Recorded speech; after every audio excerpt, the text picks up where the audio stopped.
Our nation's official joke state shall be New Jersey. You ever get over to New Jersey, Nash?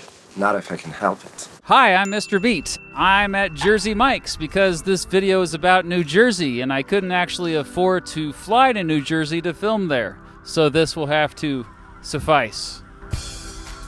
Yes, this video is about New Jersey, a state I have never been to, but has always had a special place in my heart. And not just because after I called every member of the United States Congress, one of their senators was the only one to send me a personal video response, but because I've always thought it was simply a nice place to live with wonderful people. And yet... We're going to begin with a new list that purports to rank the least and most hated states in America, as judged by both rivals and residents. And take a look, New Jersey is the most reviled state in these United States. Lots of people apparently talk trash about New Jersey. Well, I give up. What's the catch? Oh, no catch. Although we are technically in New Jersey. Not one place even remotely livable. Nobody wants to pay $20 to watch people living next to chemical waste. They can see that in New Jersey. There's nothing I hate more than New Jersey. Huh? Nice. Hey, you want us to wait for you? No, I might be a while. I gotta drop a massive New Jersey. And this goes way back. Take this song from 1908. Now New York town is most refined, but please don't think that I'm unkind when I say they are a way behind over on the Jersey side. Even Benjamin Franklin poked fun at the Garden State, calling it a, quote, keg tapped at both ends. And frankly, I'm baffled by this. Regardless, in this video, I'm going to attempt to figure out why.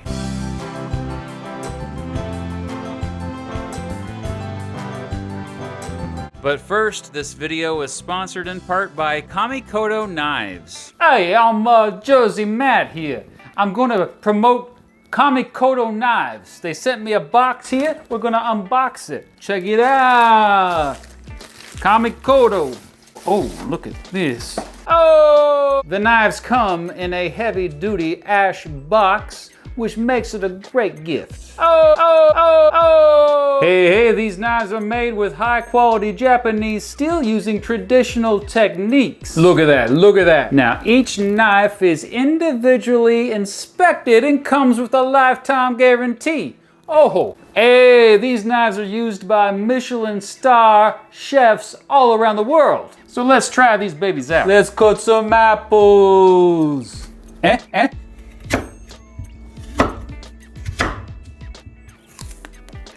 Yeah. Oh! Use code Mr. Beat. Go to kamikoto.com/MrBeat. The link is in the description. And Kamikoto is now running a Black Friday sale and is offering my viewers an extra $50 off any purchase with that discount code. Doing so helps out Jersey Matt. Know what I mean? First of all, New Jersey somehow got a reputation as being the rudest state. Indeed, if you search rudest states and states where people curse the most, Jersey is often at the top of or near the top of the list. There's evidence that it seems more rude because people are generally more in a hurry there. It's a state where if you are at a red stoplight and you don't immediately go once it turns green, you are likely to be honked at immediately by the person in the car behind you. Look, New Jersey has a lot of people. It is the most densely populated of the 50 states, the most urbanized, not counting California, but you shouldn't count California because California has tons of national parks and public land to escape to where not a single human being lives. Jersey doesn't have that. Hey, speaking of California. Hey, Cypher here. Unlike the hate for New Jersey, hate for California is a lot more understandable. It's the poster child for being a nanny state, grandstanding, overpowering other states, environmental issues, terrible traffic, distinct subcultures, suburbia, and car-centric cities. But here's the thing. These problems are not really unique to California. The Golden State is the most populous and therefore the most powerful. The hatred it receives is mostly a reflection of people's perceptions of the nation as a whole. Hey, thanks, Cypher. Be sure to check out his video that's coming out at the same time as this one, looking at why everyone also apparently hates California, when you're done watching this one. Anyway, back to New Jersey. Yeah, that whole thing about New Jersey being the rudest state in the country is bull crap. There is no evidence to support it. New Jersey also has a reputation for having too many expensive toll roads. New Jersey deserves the title Toll Booth Capital of the United States of America. Because you can't back out of your driveway in New Jersey without some schmuck in a hat wants 50 cents. There's even an entire unreleased mockumentary based on the premise of a fictional semi-professional basketball team called the New Jersey Turnpikes. But here's the thing, New Jersey has only 3 big toll highways. Other states have more miles of toll roads, and some of them are even more expensive. To be fair, one of the major toll highways in New Jersey goes right through a stretch of an industrial wasteland right before you get to New York, so that definitely also leaves a bad impression on out-of-state drivers. Still, the stereotype about New Jersey having the most or worst toll roads is bullcrap. In fact, when you look at every negative metric for all states, New Jersey is never the worst. Worst roads? Nope. Worst air quality? Nope. Highest poverty rate? Nope. Worst schools? Heck, New Jersey is often ranked the best state for schools in the country. Okay, then, well, surely it has the highest taxes of any state, right? Nope. In fact, that'd be its neighbor to the north, New York. So if these statistics indicate that New Jersey is not the worst place to live in, nor the worst place to visit, where do all these negative stereotypes come from? Well, we can mostly blame it on 2 cities.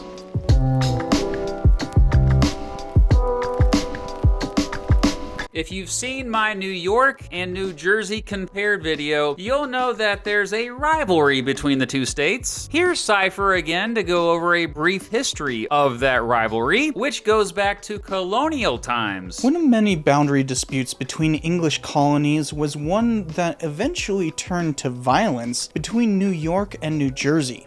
Citizens of New York began settling an area that was generally agreed to be New Jersey territory in the late 17th century, and then they started granting large swaths of territory in 1703. The line was quite blurred, and citizens of either colony ended up living near one another, but still maintaining separate colonial affiliation. In 1719, an expedition attempted to survey the line, but got very little cooperation from locals of both colonies, and they of course disputed the results. Soon the different settlements started burning each other's crops. They even started shooting at each other to prevent these raids. Of course they banded together to fight King George's War and the French and Indian War, but immediately resumed raiding each other during peace. It escalated high enough for New Jerseyans to kidnap some officials and hold them hostage. So the king finally intervened a few years after that and forced both colonies to settle the dispute.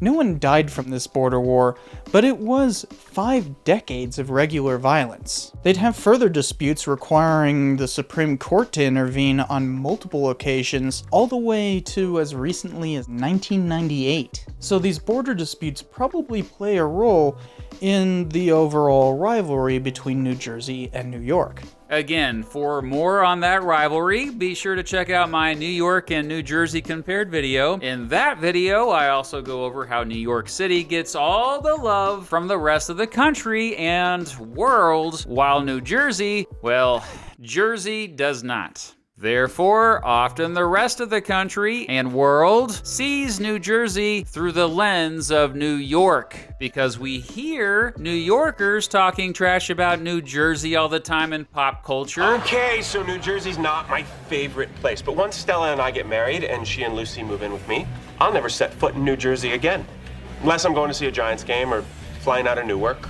or God forbid, disposing of a body. But we rarely hear New Jerseyites talking trash about New York, since they are often not in pop culture. The rest of us are often only getting one side of the story. And it's not just New York. Philadelphians also notoriously make fun of Jersey. And like New York City, Philadelphia also has a big influence on the rest of the country, although to a lesser extent. When you got the biggest American city and the sixth biggest American city always making fun of you, people hear that. And where are many of the suburbs of New York City and Philadelphia? New Jersey. Only a river separates the downtown areas of both cities and these Jersey burbs. And these Jersey burbs have always been historically much cheaper to live in than the big city. Even though much of Jersey is in the same metropolitan areas as Philly and New York, and might as well be in the same city, the Delaware River between Jersey and Philly and the Hudson River between Jersey and NYC is actually quite a cultural dividing line. Historically, the working class have lived more in these Jersey burbs. You know, the ones working so-called, quote, blue-collar jobs, which usually means manual labor jobs or jobs that are more physically demanding. Thus, residents of Philly and New York have almost always generally looked down on Jersey, whether they realize it or not.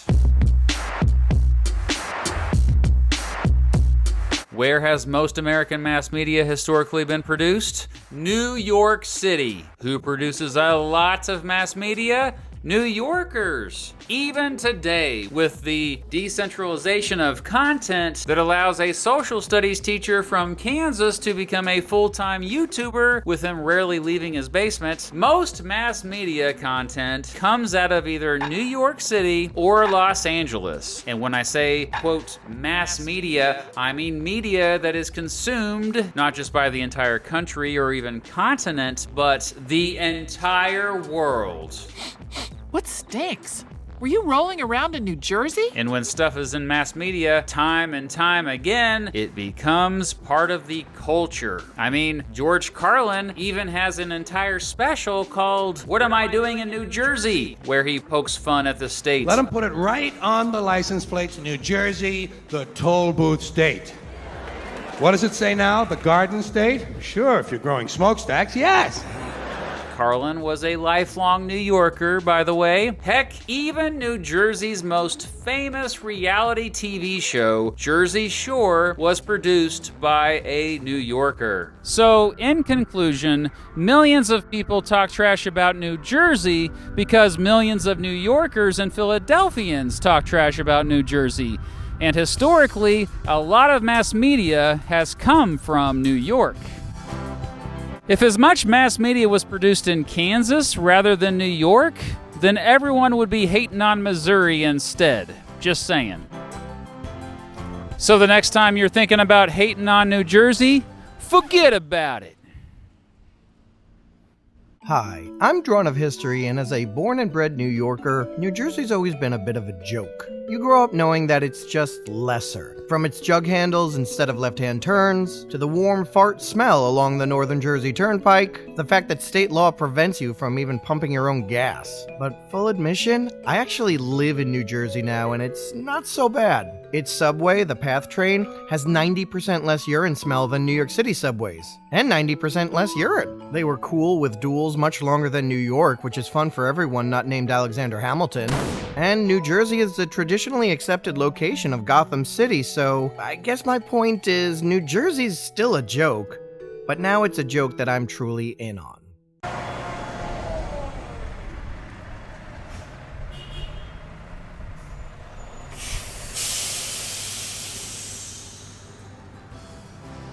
Don't forget, though, to check out the Cynical Historian's new video looking at why everyone also hates California over on his channel. And if you're not subscribed to him yet by this point, what the heck? I've collaborated with him so many times. In fact, I recently realized I've collaborated with him more than any other YouTuber, by far.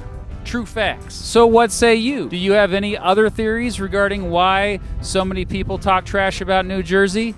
Let me know in the comments below, and thank you for watching.